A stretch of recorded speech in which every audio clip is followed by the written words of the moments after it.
Hey, good day, everybody. Welcome to the Indian Boxer Ring on this Sunday, the 14th of March.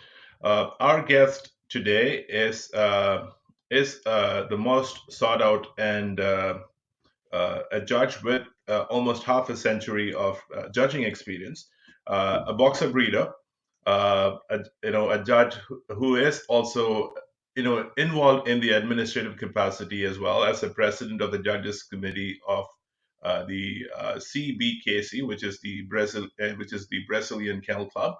Uh, he is also the member of the FCI Judges Commission, the member of the FCI Show Commission as well.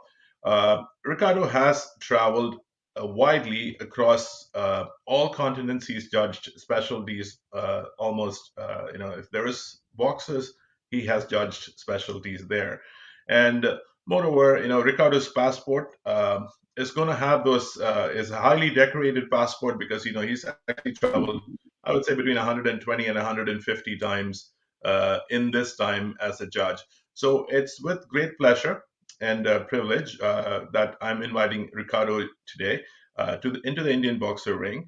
And this interview is going to actually draw his knowledge and experience about the breed, the boxer, which is actually his breed, and also his judging about judging boxers across different places and continents. So sit back and enjoy. And I'm sure you would have questions for Ricardo, so please feel free to put them in uh, the comments, and I, in turn, will ask Ricardo these questions as well.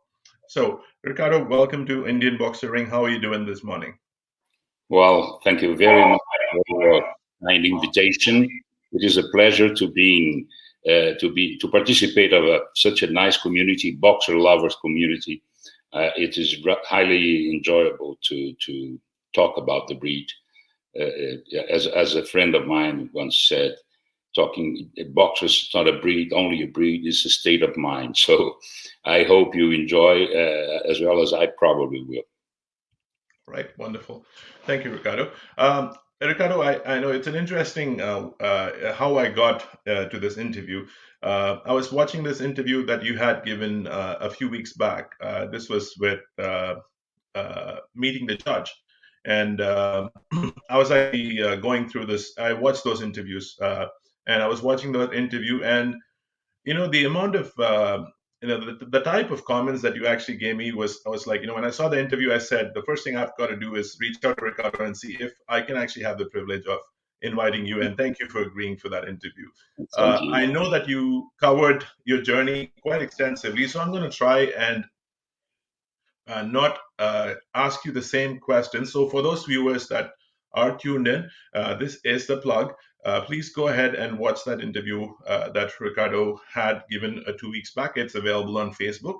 And the way you're going to look for that interview is by searching for Meeting the Judge. And that interview is available for you. Ricardo, you did mention about the early start that you had with dogs. Quite an early start, uh, compared to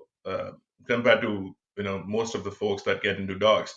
But I want to actually ask you that question again for the benefit of those viewers that are tuning in. How did you get involved with dogs? And the second part of my question is, what role did your mentors play in helping you with your learning curve? Well, of course, I started with dogs very, very early.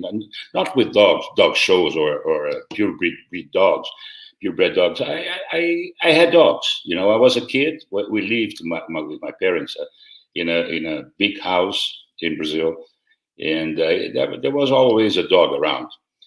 But talking about purebred dogs and dog shows, I could mention Marcelo Mota. Marcelo Mota was my mentor. He was an older fellow, about the age of my father, and we got to the university at the same time because he decided after a couple of years that his daughters were already at the university and he didn't have a title or whatever. So he entered into the law school in the same year I did it. So we were friends, and he was a very important judge, dog show judge. And of course, that was the link between, the immediate link between us. We start talking about dogs, and by coincidence, the Kennel Club, the Santos Kennel Club, which was a club of my town, my hometown at the time, was 1.5 block away from the university. So after the classes, normally Marcelo passed by the Kennel Club to cheer up with friends and everything, and I was with him. So I started to be involved in that media, talking about dog shows and everything. When I bought my first dog. It was an American Cocker Spaniel, which I love the breed, but I regret it very much because there's a lot of work involved. And that was my startup. Marcelo helped me very much. And Marcelo was breeding boxers also before. When I met him, he was already breeding miniature creatures. But he was a former boxer breeder. So he taught me a lot about boxers. And he loved boxers as well. So a boxer came to my mind at that time. And then from a moment on, I started with boxers. I retake my career as a breeder and purchased boxers. And the second person that got a big influence in my boxer loving life, let's say so, was an Argentinian, a good friend, Ernesto Balbiani. Balbiani was owned at the time the great winner in boxers in Argentina, and Argentina was always very strong in boxers. And I visited Ernesto several times, and he taught me a lot. He was a very young fellow, but he knew everything about boxers, about breeding, about showing, about everything. And Ernesto was, let's say, complete, because you never complete your learning, but he really had a lot to my knowledge about the breed, and he played a very important role in the increase of my love for the breed. So those are the two persons most important in my boxer contact life. Thank you, Ricardo. Now, in terms of, I know you actually, I know I said this already in my introduction. You have been in the breed for almost half a century. 50 years of showing. But I want to actually take you back to the time when you first entered the ring with your dog, when you actually showed your first Cocker Spaniel, the American Cocker Spaniel. Do you have any early memories of showing dogs? What was your memory like of the first time in the ring showing a dog? Well, it was really an experience, as everyone feels, and the first time they do anything. The first time is the first time, so for everything. And for me, it wasn't different. I was trembling. I was very young, and I have been watching dog shows, a couple of dog shows at the time, kind of trying to learn a little bit, trying to admire those wonderful handlers with their wonderful dogs and everything. And all of a sudden, I received a phone call because they were organizing the first Cocker Spaniel specialty in Sao Paulo, which is a city close where I lived.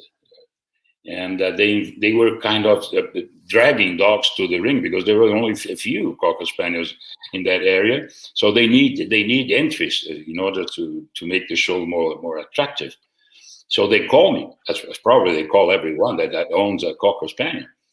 And I felt first very proud because I'm being invited. So, and then I went to the show with my little Cocker Spaniel, which was a young fellow at the time. He wasn't the junior class. It was a party color, a beautiful party color called Moonlight Based Tornado. I call him Tony. And I grabbed Tony and went to Sao Paulo. And when they called my number, I went to the ring and showed the dog the way I could. It was a disaster. I can see pictures today, and I really laugh. Not only of the type of the dog, but of me, because it was a very windy day. So for a Cocker Spaniel, that is really bad. Right. And so I was still trembling, but the main point, what anchors my memory to that day, is that I won. I won as the best party caller in the show. So I came home with a big cup like that. I didn't believe, that's impossible. And that was not only the first time, but the only time I take that Cocker Spaniel to the ring, because it was too much work to prepare the dog. I wasn't used to that. I didn't know how to do it properly. So I just gave up dog shows at that time. So it was my first and last with a Cocker Spaniel, but really a good memory. It's one of the greatest victories I had in my lifetime. Wonderful. I think with that question and with your mention of the American Cocker Spaniel, if the Cocker Spaniel ring, if there is a Cocker Spaniel ring for Facebook, and you want a moderator or an interviewer, I put my hand up for that position. I am interested in that. I would love to actually interview Cocker Spaniels as well. Now, jokes apart, what are your memories of showing your first boxer? Well, my first boxer that I showed was a female that I purchased from my good friend, my Argentinian good friend, Ernesto Balbiani. Rosaura was the name of the bitch. She was beautiful, but she had a jaw. She has a jaw problem. But I knew that but a terrific structure and a wonderful type. Under a specialist, she wouldn't do well, probably because of the jaw. But under an all-rounder judge, forgive me the all-rounders, I'm an all-rounder, so I knew that they wouldn't realize the little detail that she has that wasn't. And I took her to, it was a dog show in a neighbor state in Paraná. And I took Rosaura, and I went, it was very bad. The result was very bad. And what is curious, because the judge was a lady, and he examined the bitch, Rosaura, from end to end. And it was at that time that we used critiques in all shows. And there was, I read it, and I lost. I wasn't classified and everything. I thought, well, probably she knew about the jaw, and that she realized that the dog had a problem. But reading the critique, she criticized all dog, the head and everything. And at the end, she said the only point to be a remarkable point of quality was the jaw. So she got it absolutely wrong about my dog, because the only thing that was criticized was the jaw, and she put the dog down because of the other qualities, with exception of the jaw, the wonderful jaw. So that was my first experience. So it was really a disaster. Okay, all right, wonderful. Thank you, Ricardo. I want to actually take you back. I want to take you back to that time when you actually got into boxers. What was your, or I want to actually ask then, and I want to ask you now as well. So you can answer the questions in terms of your journey with, or in terms of boxers. Your mental blueprint. What was your mental blueprint then, if you recollect, and what's your mental blueprint of the boxer dog now? The ideal dog, on how the boxer dog should be, because all of us reference the standard. It's words, as we all know, but it's very interpretive. But what is, in your eyes, what is your blueprint of a boxer dog? Well, I have to tell you that my idea of a boxer didn't change much in those years. I had good mentors, and they tried to imprint in my mind the image of a good boxer.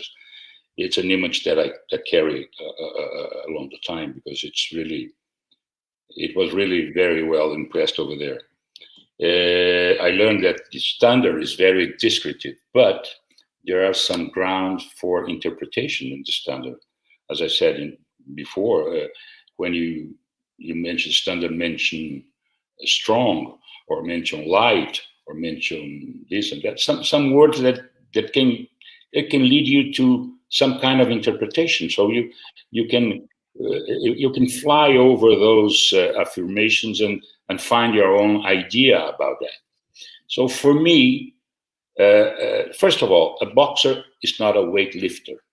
He's an athlete, which is a totally different thing. It's not a bunch of muscle put together. No, it's an athlete, elastic, that he's showing to be able to function. In my blueprint, he has to have a correct structure with perfect balance. Balance for me is one of the most important qualities in a boxer. An unbalanced boxer, it doesn't serve for anything. It's useless, you know. And the critical point for me in a boxer is, in spite of saying that, well, a boxer is a head breed. I don't agree with that. But there's a lot more than the head in a boxer. But I have to agree that a well-proportioned head, carrying the main point that when I look for a boxer, the first thing that I try to catch is the expression. I believe the boxer expression is very important, and you only get that with a very, very well proportioned head. It is a major point when we evaluate a boxer. So those are the points that I carry. Of course, a beautiful neck, not short neck, is destroy the image of the boxers and everything. But there are other points that are common to other breeds as well. But in the boxer, expression is the must. And the athlete body that you show, you see this guy can run around the ring, they just can jump, can do everything. And sometimes you see boxers, they are so muscle, so muscular that really they move with a certain difficulty because of the exaggeration, the overtype that some breeders bring. That's my blueprint of a boxer. Expression. Perfect. Thank you. Ricardo, I actually wanted to, two things that you mentioned here. One is about the balance of the dog, the elegance that the dog should have. It should not be muscle bound, and the expression, which is extremely important as well. Of course, it's not just a head breed, as a lot of people say. At the cost of the head, you should not, actually overlook the other aspects, which is very true. But I want to actually take you to the portion of the head, because when the breed forefathers came together at the start of the century, 19th century, and they put together the Munich Silhouette, on how the breed a head should actually look like to actually perform both in form and in function. They put together the Munich Silhouette, and that's been like a template for breeders to actually breed a dog close to that Munich Silhouette. But the modern day boxer, in its evolution in the last 100 years, or more than 100 years, the modern day boxer's head, nothing looks to have deviated from the original template that the breed forefathers actually thought for the breed. How do you look at that deviation in the head? For me, it's very important.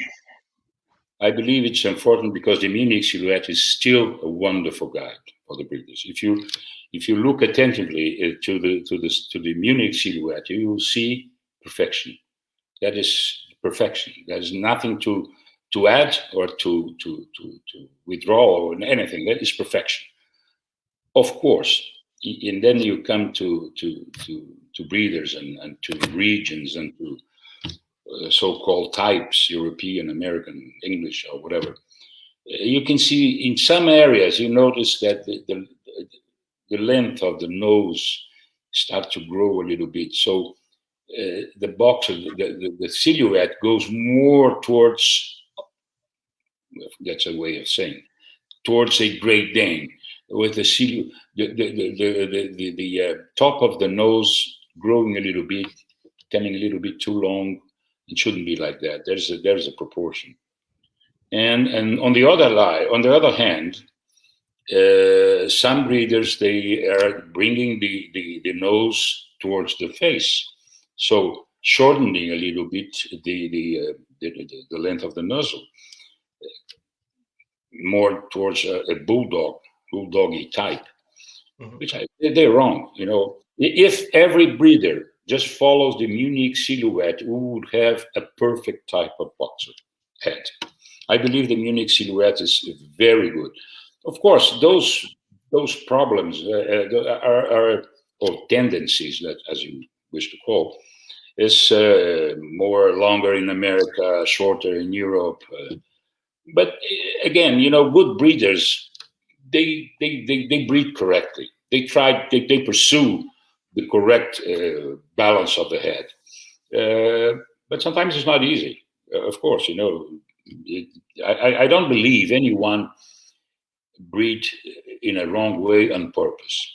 I believe they have consequences of maybe bad choices in their bloodline or whatever, and there's a bit of laziness. It's difficult because breeding boxers is not easy. You have you cross a Doberman, you have 12 puppies exactly the same, like a stamp. You breed boxers, you have 5, 2 whites, and then from the 3 you have 1 or maybe extra. So it's a difficult breed, for you to breed, because it's not exactly easy. It's difficult. It takes time. So, but anyway, unfollow the Munich Silhouette for me is a mistake. You should pursue that, because that is still, in spite of the 100 years, a wonderful guide. Wonderful. That's what I think about the Munich Silhouette. Perfect. Thank you. Thank you. I want to actually talk about. I want to talk about the way the boxes have evolved. But before I do that, I want to actually draw on your perspective about Brazilian boxers. I know that Brazilian boxers. Brazil is in a place. It's pretty in terms of proximity. It actually is very close to North America. But at one point, the transition happened in Brazil, where they moved from the AKC style of judging onto the FCI style of judging, or FCI guidelines. Has that resulted in Brazilian boxers looking different from the American boxers? Well, Brazilian breeders are, first of all, we have very good boxer breeders in Brazil.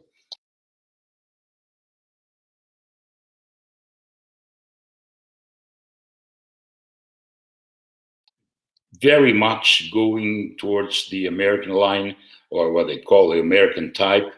And by American type, I'm saying they were breeding lighter dogs, more stylized dogs and everything. But that was as a consequence of the past. For many years, we had our own national institution. It was independent, not linked to FCI, and that led us to follow the American way of having dogs. But after we are with FCI almost 40 years now, and things have changed. Our breeders, they try to mix both lines. We have several European imports in Brazil.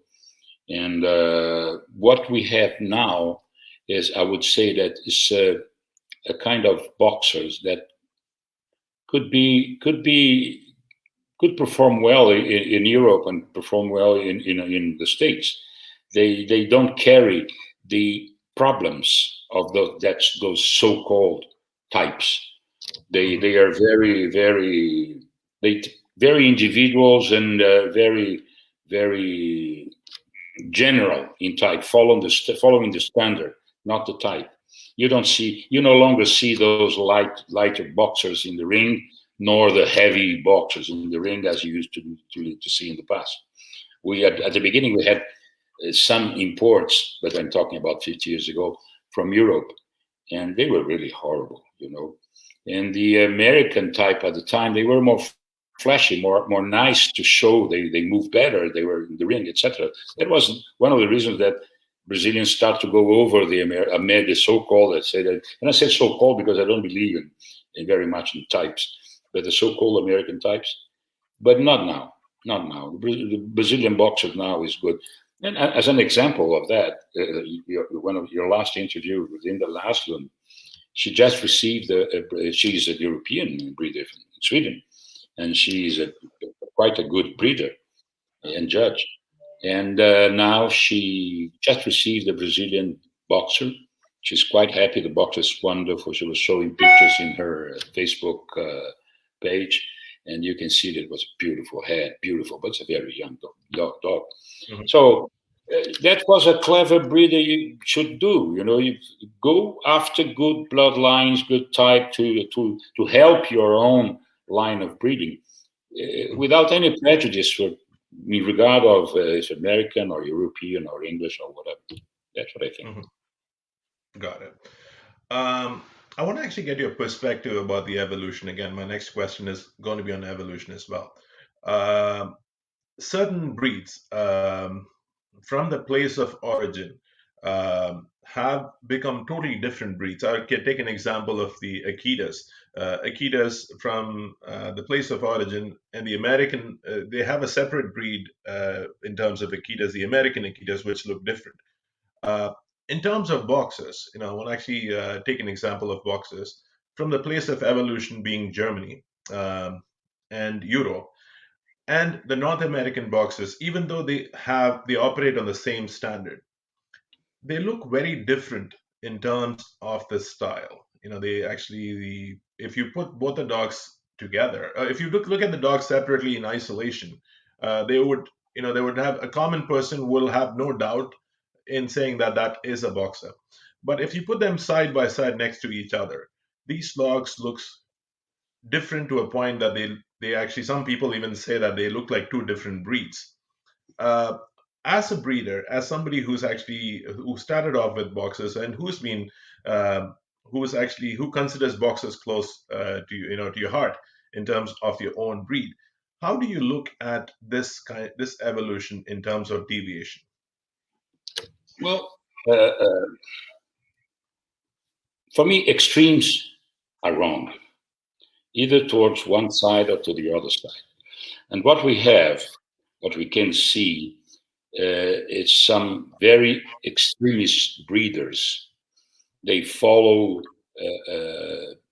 some kind of ideas that I don't really understand. So you can see the American, what's the so-called American boxer is lighter, elegant, with flashy movement and everything. Why? Americans did that not only with boxers. They do that with all breeds. If you look to a standard poodle in Europe and a standard poodle in America, they're different. I'm not talking about the golden retriever, but that's an exception. It's a kind of, I guess both sides are mixing up things.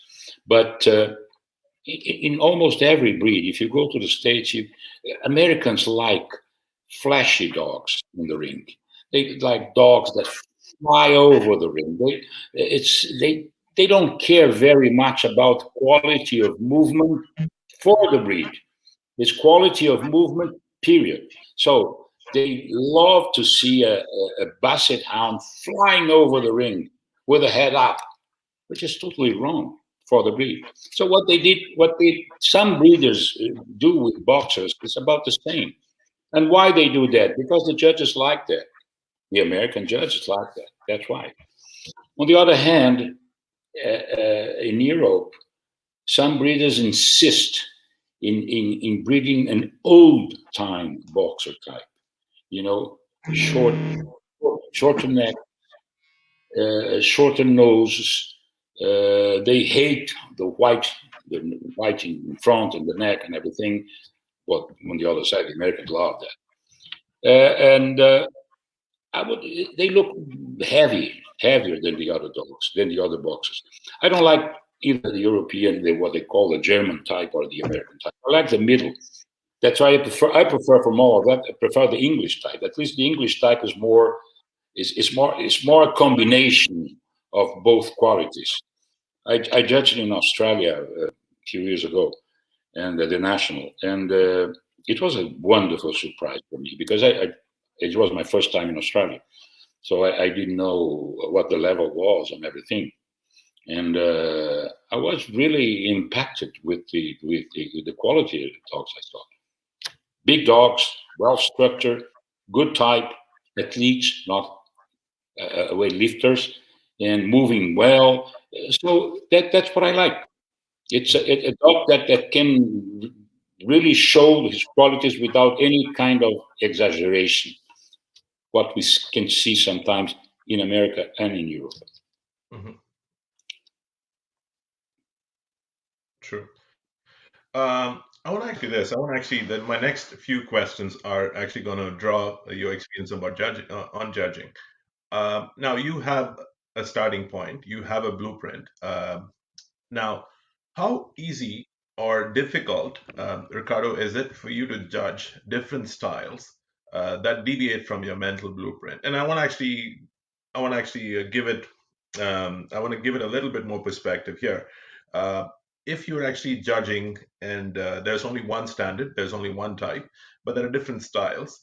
But if you are actually in a place, let's say in like a place like Australia, for example, where breeders follow European style, breeders follow American style.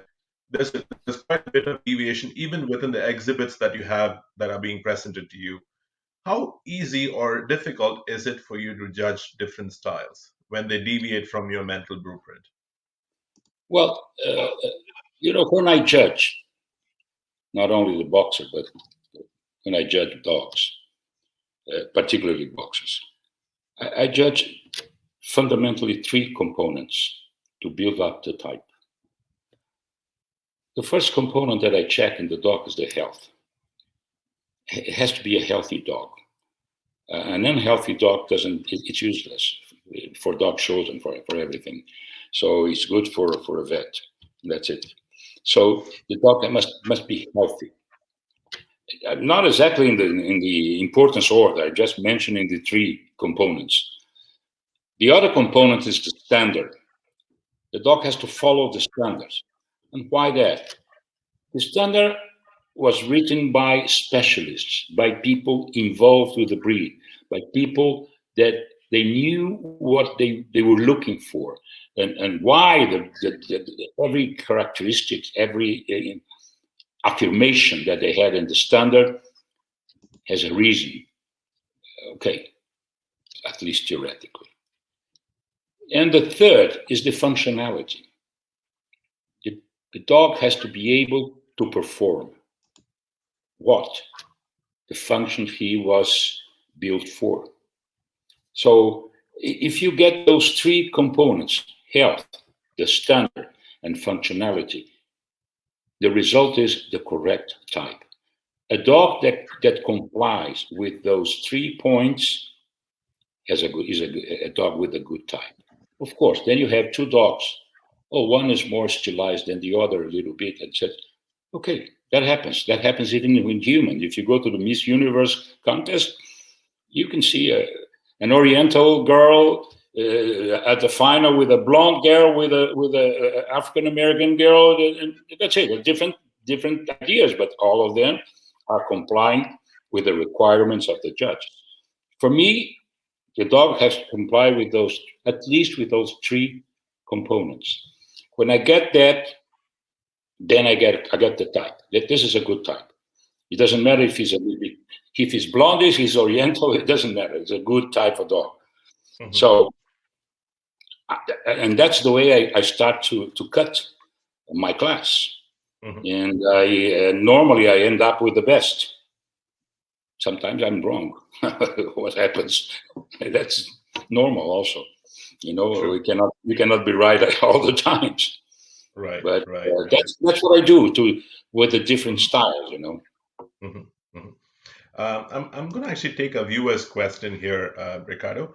I'm going to put that up on the screen. The question I have here is, there is a common perception that South American boxers are bigger in size, despite the standard asking for a medium-sized working dog. How how do you view that perception? Or let me actually add to this question. Um, I know that the standard does not have a disqualification when it comes to a height. Like, for example, the standard says this is recommended, but when the dogs get taller, and we've seen that happen in the evolution. In the 90s, I've heard. Of course, I was not actually active at that point. I've heard that boxes actually were up to 27, 28 inches in height. Uh, how seriously do you view that as a disqualification? No, If the dog has the balance. no. First of all, you don't disqualify because you cannot disqualify because of that. But anyway, I don't agree that South American boxers are big in size. That's something that I didn't notice. You have some dogs that might be a little bit bigger, but the overall it's about the correct size. But for me, the main point is, of course, the size. You have to consider the size, but the main point is the balance, the structure, the type, and everything. If a dog, what do you prefer? A dog a little bit bigger than the normal, but perfect, or a dog in the right size but with lack of this and that. You have to judge the overall. And for me, size plays a role, but not the most important role.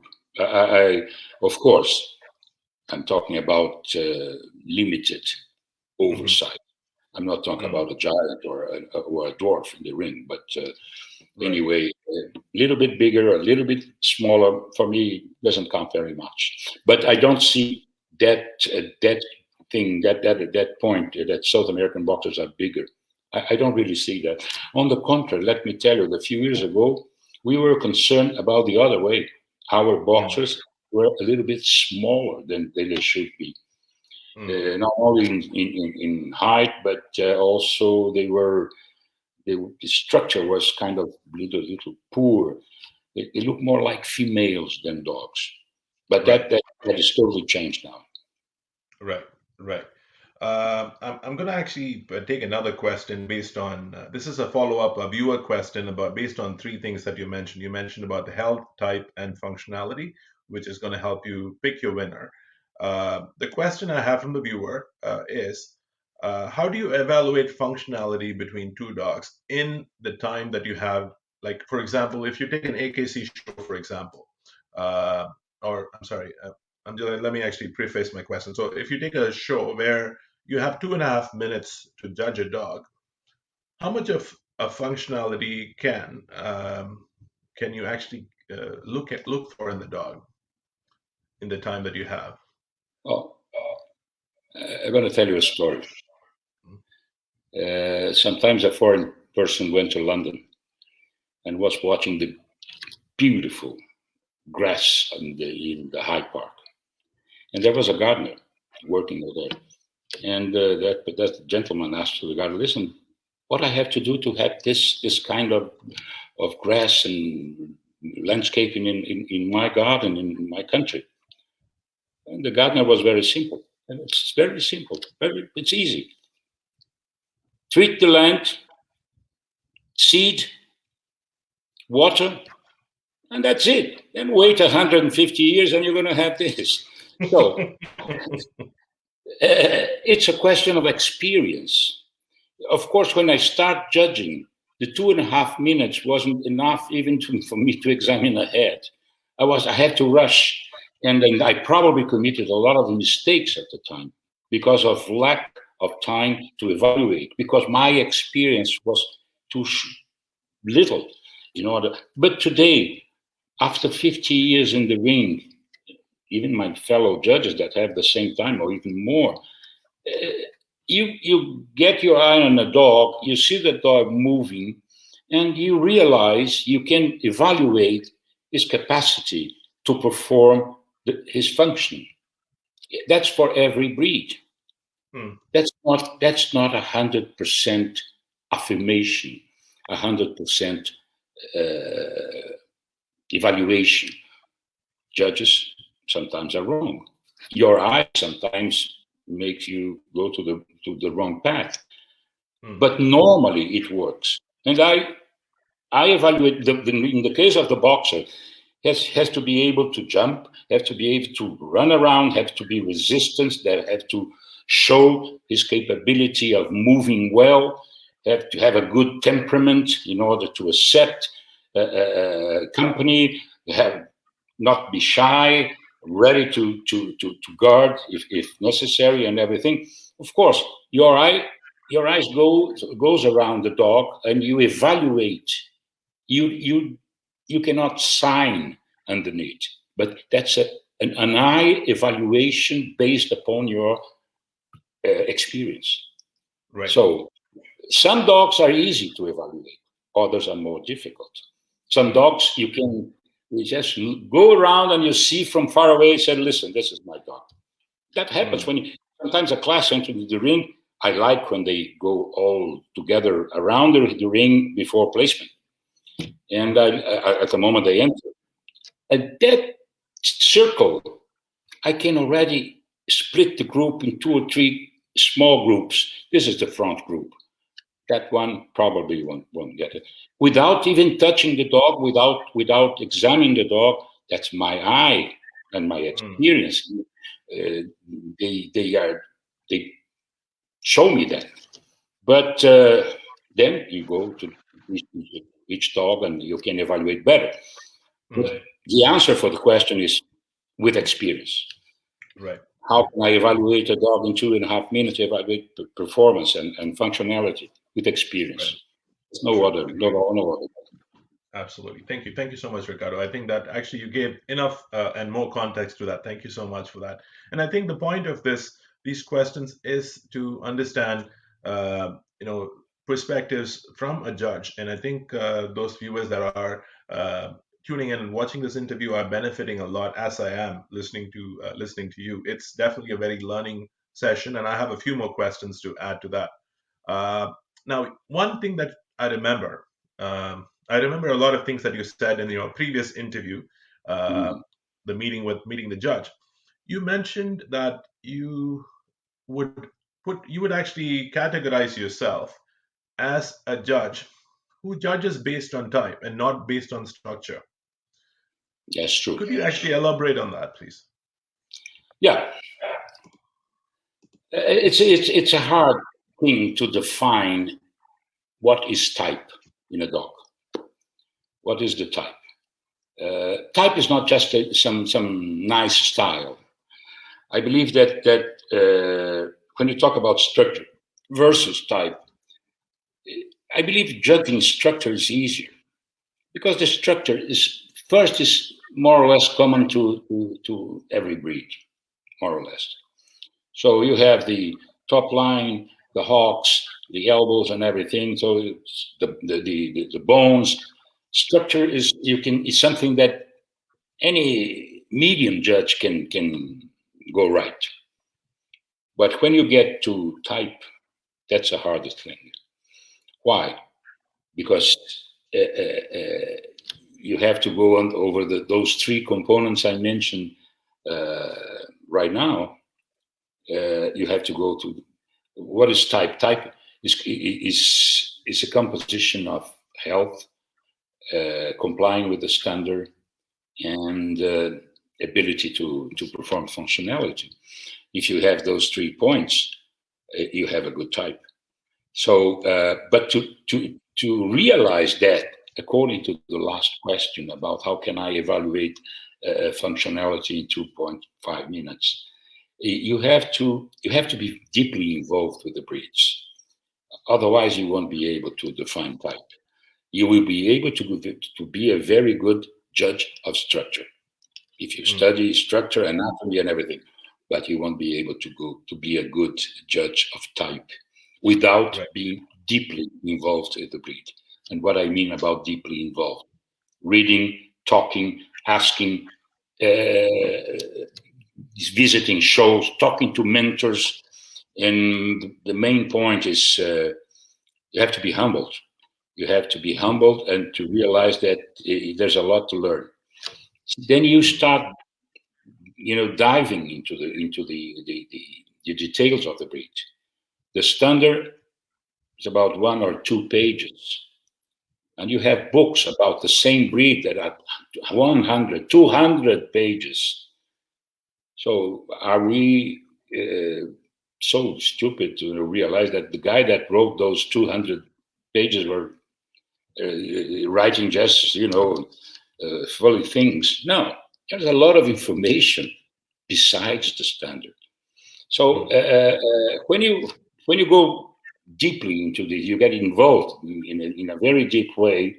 You are able to start to thinking in defined types, because type is what's the best for the breed. A good type is the best for the breed. So structure versus type. Of course, a good type has to have a good structure as well. That's obvious. But structure is it's important, but I don't want that people understand me wrong. I'm not saying that it's not important. It is important. But to judge correctly a breed, you need to go on type. Otherwise, you won't get there. True. Thank you so much for that. Now, I actually read this interesting article about hypertype. Hypertype meaning deviations in type. How, like, for example, and I asked this question in one of the interviews to another guest, and he mentioned that there is only one type. There's no hypertype. More of something is not, like, for example, if how this came into being, this person's perspective was more of something, like, for example, more of bone. If something is good, more of it is better, is some of the perspectives that people have. And that's how this came into being. And I kind of understand that perspective. But I want to actually ask that question in terms of from a judging context. I know that we have judges who evaluate breeding stock, and we have breeders who actually put them there, right? Like, they breed, they decide what they want to breed, and they put the stock for evaluation for judges to evaluate. But who do you think is responsible for the deviation in type to be created and perpetuated? Is the onus more on the judges, or is it more on the breeders? Who is I'm not going to say culprit, but okay, let me say it's a culprit. So who is more responsible for the hypertype? Is it the breeders or is it the judges? Well, judges, at least theoretically, are supposed to be selectors. So judges select the good dogs for the breeders to use in their breeding program. That is at least the theory. Of course, we can apply that theory more for the new breeders, not for the old and experienced breeders. But I believe we have to blame the judges more than the breeders, because if you select the wrong dog, you're flagging that dog is the one to be used in your breeding program. That male, look at that male for stud, or that beach. Try to buy a puppy of that beach because that's what I judge are saying to you. This is the best. So if you go towards an overtype, as you said, or a dog that doesn't comply with the what we understand about the best type for a dog, for a boxer, you're giving the wrong instruction, the wrong information. And if we take that kind of concept that the judge is the selector 100%, it will be a disaster, because if the judge is wrong, all the consequences will come. We'll say, "Oh, that means that's the result of that will be a wrong breeding by those guys that follow that kind of advice." Of course, there are breeders that carry also a small part of of the responsibility for that, because they sometimes they misunderstand what would be a good dog, or they take the wrong judgment by the leash and said, "Oh, I'm going to follow this guy." And this guy said that the boxer, a taller boxer is going to win better than a smaller boxer. So I'm going to start raising the size of my breeding. So they have a responsibility. Why? Because they don't study. They don't go over the books. They don't go, for information. They don't have a mentor. They don't have the good sense of looking for overall opinion, just the opinion of one guy, and that guy might be wrong. So they also carry a small part of the responsibility, but definitely, I believe the major responsibility is from the judge. I believe the judge has to. That's why a judge needs to be really involved into the breed, to be able to explain, to discuss, to correctly evaluate what is the best for the breed. Maybe what is better for a boxer is not better for some other breed, and vice versa. So you need to understand that your opinion, that result, is very important. It's not just a question of giving blood for someone or for a friend or whatever. That's what I understand. True. I want to actually, my next question is, of course, it's going to be based on what you mentioned. Now, breeders, they actually have, there is this, breeders actually have this theory that this dog is going to win under an all breeds judge. This dog is going to win under a specialist judge. They have that distinction, or they talk about this distinction. I don't know how far that is true. It's based on the years of experience of the breeders making a statement like that.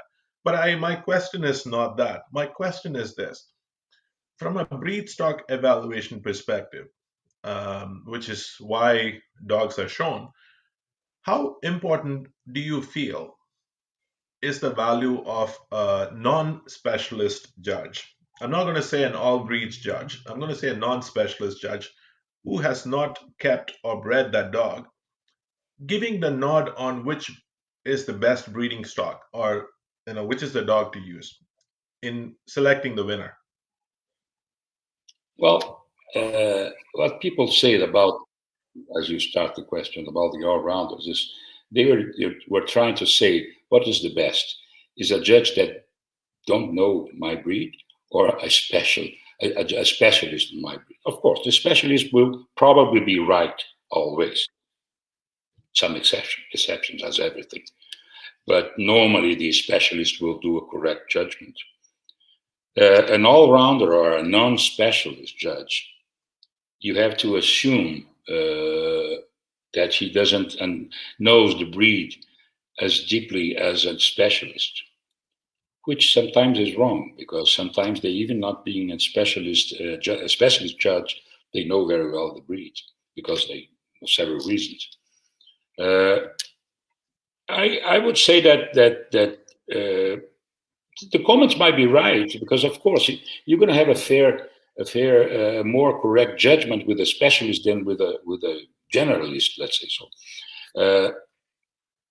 But that doesn't mean that a non-specialist will always be wrong, because as I said at the beginning, I heard that sometime from a very important judge, European judge. It said every specialist judge should be first all-rounder and then a specialist. I think that is a bit radical, but anyway, I understand what was the meaning of his opinion, because as I said at the beginning, being a generalist, studying several breeds, you understand better about the canine, the purebred canine world, and sometimes you can evaluate better the qualities and faults of your own breed. We could be talking about hours about that, to discussing, so not here in a minute or two, but anyway, just to make it short, I believe that of course, especially judgment is normally, I won't say always, but normally more accurate than a non-specialty judgment. That's I believe. But not always. There are many exceptions, and I know some very important in the non-specialist judge that judge my breed very well. Right, true. The first part of my previous question, when I mentioned about the breeders actually saying this dog will do well in a specialty under a specialist judge, and this dog will do well in under an all breeds judge. I want to actually take that and I want to expand on that theory that I've heard some breeders say. Classic dogs meaning plain dogs, plain boxes, and this is actually a point of contention in all the shows. An excellent classic dog is overlooked for a flashy dog, which might not be as have all the virtues as the classic dog has. So the breeders, to their point on classic dogs doing better, or specialist dog versus all breed dog, they actually say classic dogs mostly win under specialist judges, but not often under all breed judges. Do you think an all breed judge, a non specialist judge, is less likely to award a classic dog? And do you attribute that to the uncertainty about breed specifics that they might have? They might actually just look at glamour versus type. Do you attribute that? Well, I understand your question and the reason of your question, of course. When you go to a final, a championship show, you go to a final, even with a working group, not necessarily the best in show final. You have a lot of different dogs, and I know a lot of people and a lot of judges that they say that, well, the show at this point is already finished. Now we are abandoning the technical area to get into the promotional area. So flags, music, red carpets and everything, all the glamour of a final dog show and everything. I don't know if I totally agree with that, because always you are technically evaluating all the breeds, and if you have competence to judge all of them in the same level of deepness and everything, you can do a good job. But definitely, a flashy dog in a final shows more than another one. It shows up, absolutely. It's not necessarily the breed or the size. I can see Chihuahuas winning best in show in front of big dogs and everything. So, but a flashy dog, actually, I go far, a little bit further. To well perform in a final of a championship show, the dog has to be flashy. Otherwise, he won't show up. That's why many of my colleagues say that, okay, at this point, technical judgment is over. Now we go for the spectacle, and now we go for the glamour and everything. And they might be right to a certain point.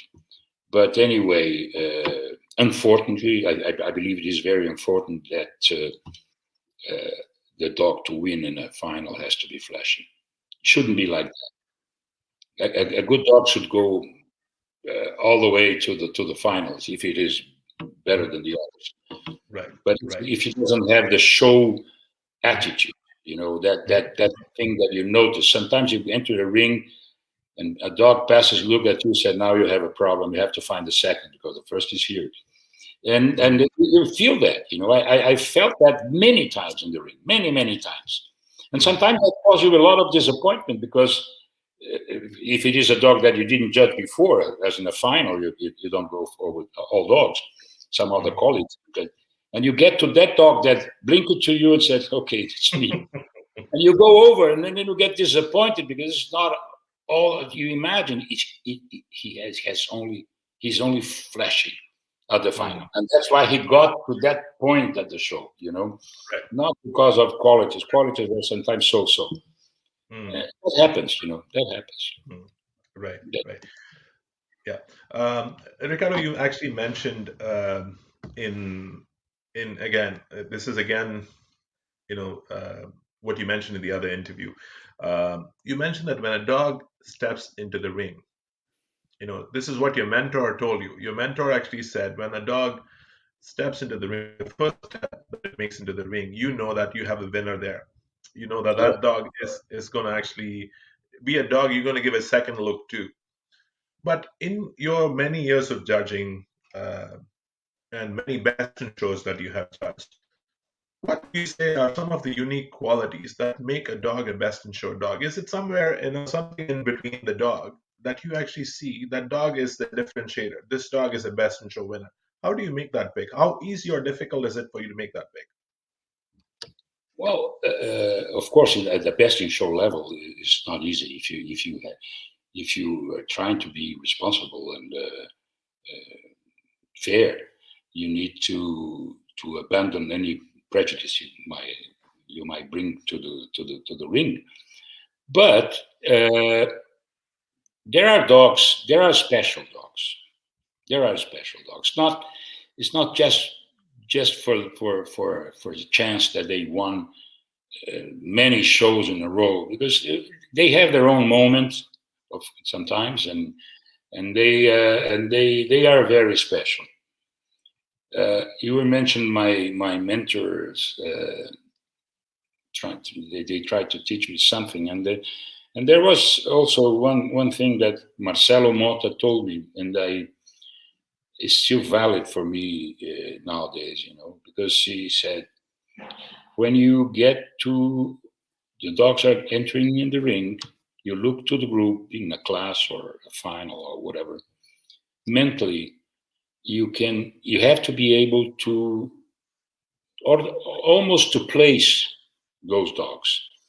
What you don't see in the first 30 seconds, forget about it. You won't see, despite all the time you have to examine each dog.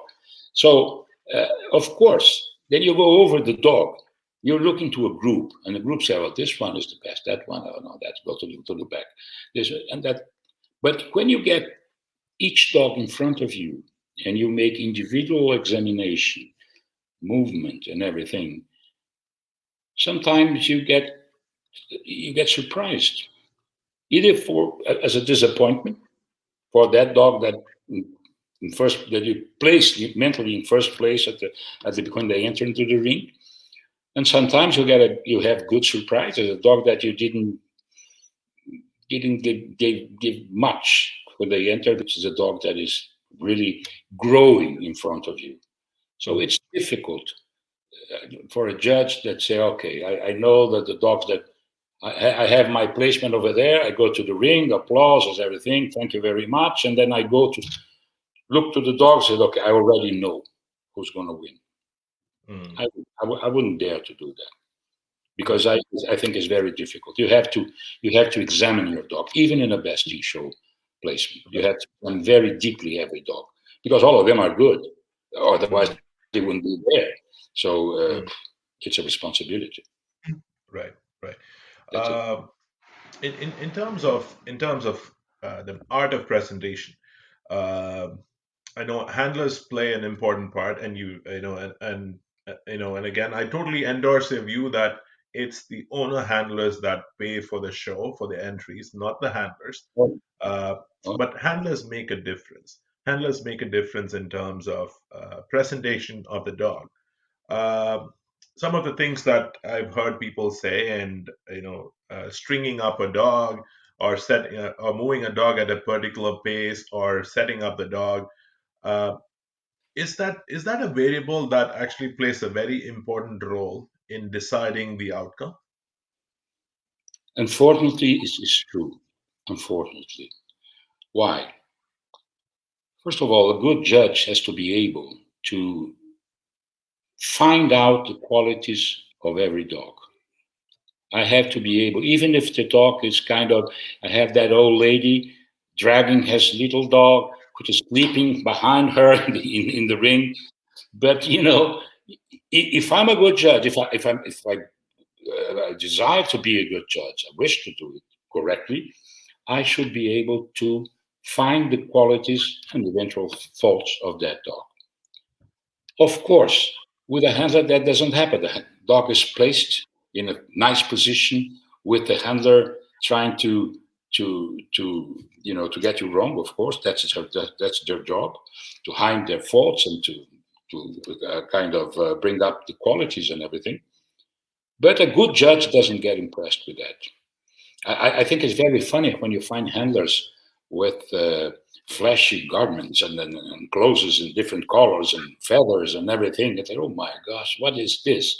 And jumping in front of the dog and like a ballet. It's crazy. If you're a good judge, you should be able to absolutely disregard that and go to the dog. If the dog is well presented, it's easier for you to find the qualities and eventual faults. But if the dog is not well presented, anyway, you have the same responsibility to find his qualities and eventual faults. You should never give to a dog because he's well presented. And I'm tired to see and to hear that kind of comments. Oh, that dog is very well presented, so it won. Well, it has nothing to do. Give a cup to the handler. You're the best handler, but your dog is garbage. That's it. So I respect the handlers very much because they do a very good work and they make the life of the judge very easier because you don't waste time, trying to wake up that little dog behind the lady. So you don't have to do that. But anyway, if you have to, you do it. You just don't despise that dog because he's not well presented. That's the first point.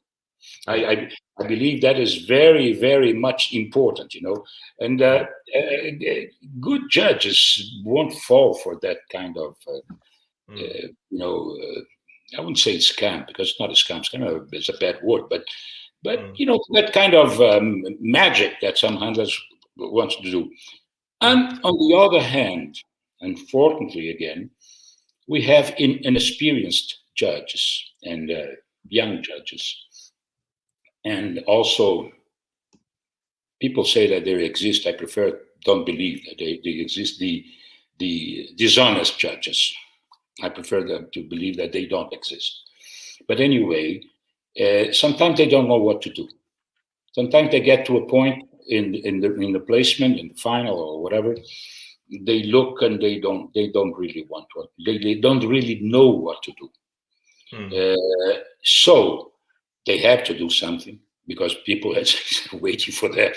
They have to choose a dog. And what they do, they go for the best handler. Why? Normally the handlers, they only bring good dogs. It's hard to see a handler that bring a piece of garbage to the ring because they receive money according to the level of victories they have, of success they have in the show. So if I won the class, I'll charge you the show. If I won the breed, I'll charge them more, and the group, and the best in show, and so forth. So they normally try to find good dogs because that increases their chances of making more money. Right. And for that kind of judge, that I believe they don't exist, it's easier to, if I go for one of those handlers, even if I'm wrong, I'm not that wrong because it's probably a good dog. So they prefer choosing that way, which is, of course, wrong. Of course, it is wrong. But also, sometimes that happens. Unfortunately, right. Sometimes that happens. Right. Thank you. I think that was actually 3 questions that I had in mind. You answered it in all of them in your answer. Thank you so much for that. No, not at all. Thank you. I'm really enjoying this conversation. Thank you so much. I want to actually ask you something lighter. In your years of judging, do you recollect any funny or any instances that actually made you laugh so hard, or think about it and you still laugh? Any such incidents? Oh yeah, many. many. But the most funny, I think I'm going to be cruel now. I already told that in the other interview.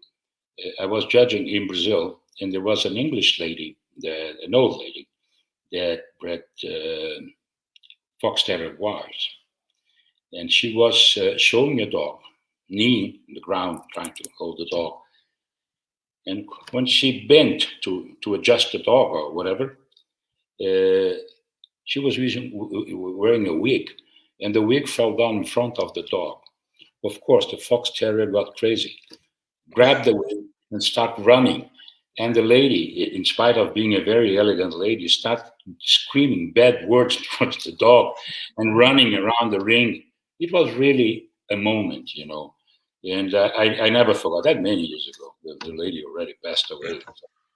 And that was very funny. And another time I got in a problem because I was judging in a place, and it was the national date of the country. And without any previous information or warning or whatever, they arrived in my hotel. That was before the show. Said, you know, we're going to have a parade in town, and in front of the hotel there's a truck. In the truck there is a throne, a golden throne. It was a chair painted in gold, with two policemen carrying two German shepherds and spears and everything. And you go sitting in the throne, waving at the people around. I said, absolutely not. Don't count on me for that. I won't go. Well, they got fed up with me. And at the end of the show, that was immediately after the parade that I judged, there was really a storm, running bots, cats, dogs. And they left me at the showgrounds. There was nobody to bring me back to the hotel because they were so mad at me. I had to, a kind exhibitor that, by the way, didn't won, but said, I can give you a lift. I went to the hotel.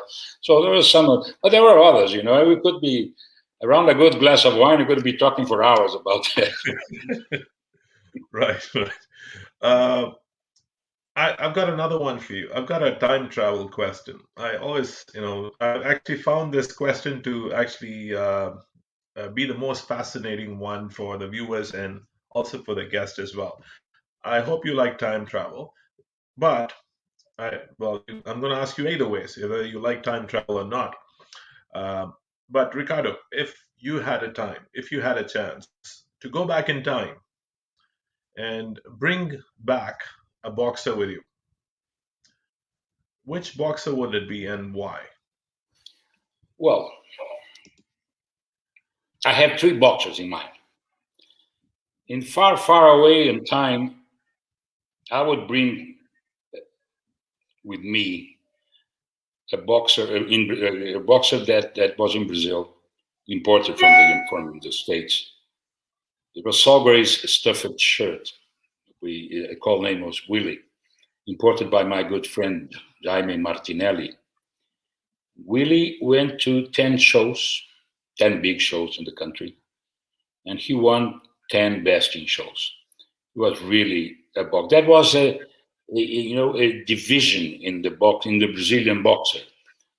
Before William, we had a different type of boxer. It was something, they were very little.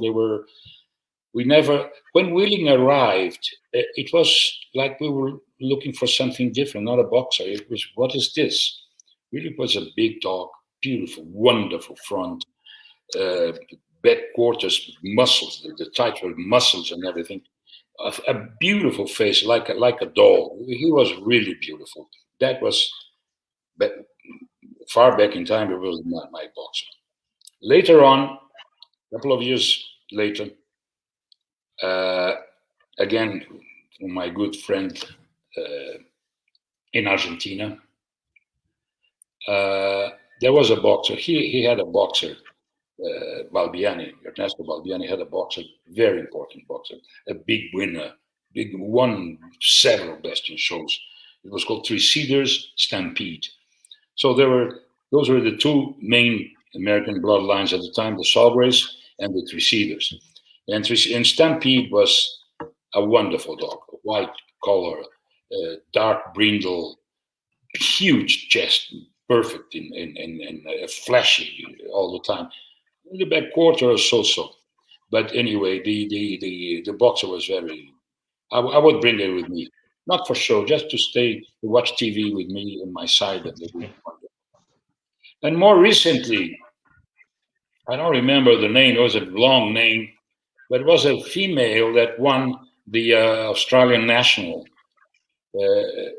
That pitch, that's the one that I sent you the picture with for you to do the poster with me. The poster, correct. That's right. Yes. Yeah, that was a very English type female, but the expression was fantastic, as you can see in the picture, and she moved like hell, and it was really she won 183 boxers in that national, and as a curiosity.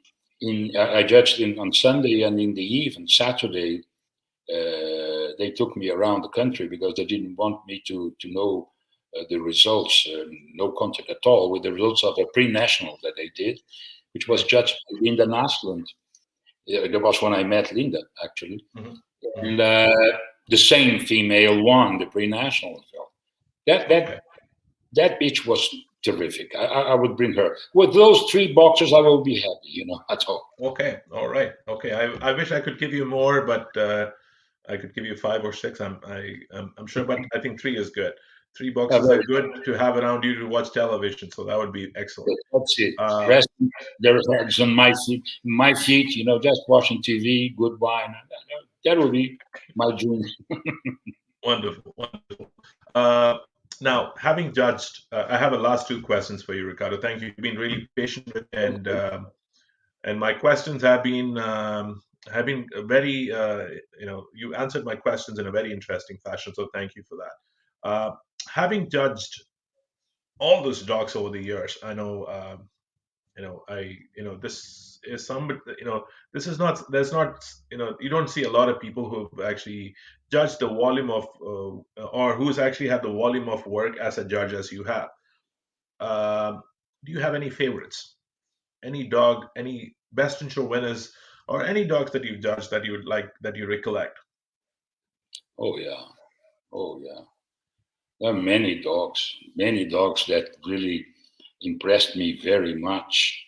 I don't have a recollection of all of them, but really, I can tell you that there was a standard poodle in Canada, in the Toronto area. That was really great, a great dog that impressed me very much.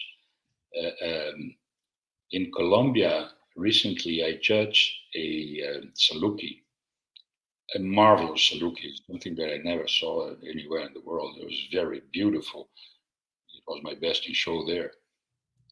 And many dogs, oh my goodness, so many. And also there are some breeds that as every judge, I have my favorites. Every judge has his own favorite. Even if they say they don't, they're lying, because everyone has his favorite breeds. Trust me. Of course, there's not influence on the judgment. On the contrary, sometimes you asked me the other day, do you believe that your preference for a boxer may influence your judgment? Yes, probably I'm harder with the breeds I know better and the breeds I like, because I push them. I want more, And of course, with the favorite breeds, we like that, because if they're favorites, we study more, we pay more attention, we know we are more involved, and we have more requirements for that breed. So if there is any influence, it is in order to ask more from each dog. And I have mine. Of course, I'm not different. I have, of course, boxers. I love German Shepherds. I love pugs. I had pugs because when I moved to an apartment, the pugs were the closest I could get at a boxer because of the face and everything. And it was a great, great surprise, because it was such a little wonderful breed. They shed a little bit too much, but you know what? They're lovely. They're lovely. And I like all the Spaniels.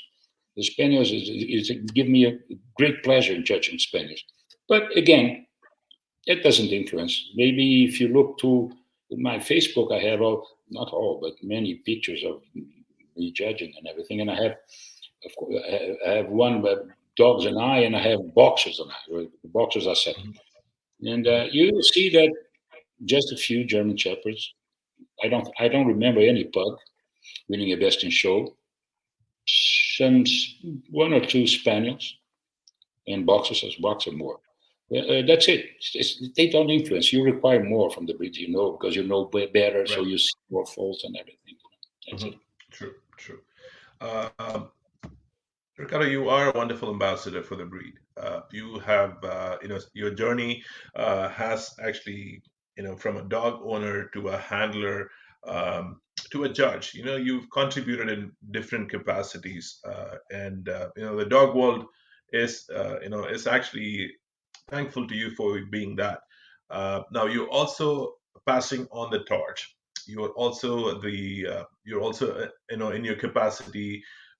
You're also a mentor to a lot of judges, or a lot of people who are already judges, and a lot of people who want to be judges.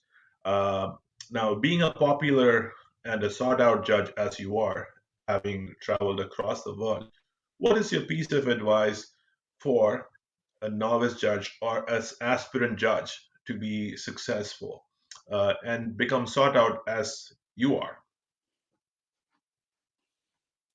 Basically, in one word, be involved. Read, listen, visit, watch, talk. Leave the bread. Be hard with yourself. And always self criticize after judging. Be humble. Dog shows are about dogs and not about judges. So don't try to exaggerate in the glamour of judging, because normally you get with 3,000 friends in a dog show and end with one, the best in show, and that's it. So I understand that no one can do a good job without being deeply involved. Of course, it's not possible to be deeply involved in 400 breeds. Everyone has to agree with that. But anyway, try to get involved in the breeds that you are most close by, being because they are more popular in your country, being because you like it more or whatever. Go one by one, study one by one, study the groups. All the groups are groups not because someone just, well, let's divide these breeds in different baskets, in 10 baskets. No, they have similarities. Try to study that. Try to see why they are in this group and not in another group. Oh, but I don't agree with this or that. Okay, don't agree. Good.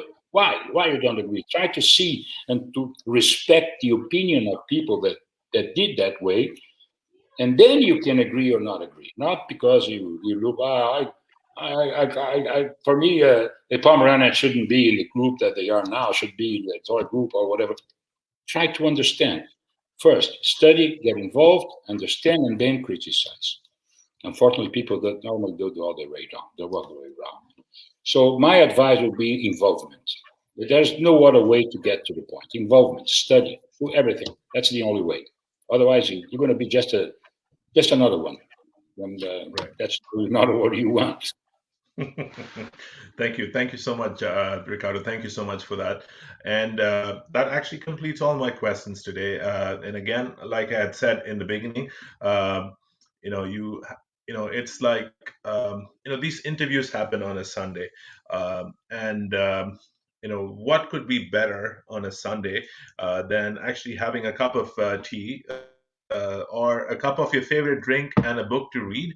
Well, Yeah. these interviews are just like reading a book, right? Because these interviews present very important, varied, and very interesting perspectives. And if we can actually get the time to watch this interview live, it's great. But again, if we don't have the time, these interviews are a permanent record. If you want to watch Ricardo again, these I will. interviews are going to be available on YouTube. I will be uploading this interview on YouTube. So the way you're going to look for it is by looking for Indian Boxer Ring channel on YouTube, and the interview is going to be up and available. So feel free to actually watch the interview again, share it, and most importantly, like a YouTuber would say, subscribe and share. And click the bell icon so you have more interviews to watch as they get available. So for the next week, we have another guest, important interview. We have a guest from Europe, and I'll be putting that poster up shortly. Ricardo, any parting thoughts before we end the interview today? Well, I just would like to thank you for your patience. I am a big talker, so I had to extend it a little bit too long in my answers. And I like to thank you, the viewers, for the patience as well. And my apologies for opinions that sometimes not complied with the each one opinion about this breed. But the main point is all of us, we love the breed. So I hope you liked it. I hope that I comply with your expectations, and I am at your disposal for anything you need. Thank you very much, actually. Thank you so much, Ricardo. Thank you so much. We thoroughly enjoyed the interview, and you exceeded our expectations. Thank you so much. Thank you Much so much. appreciated. Thank you, sir. Have a wonderful day, and thank you, everybody. You too.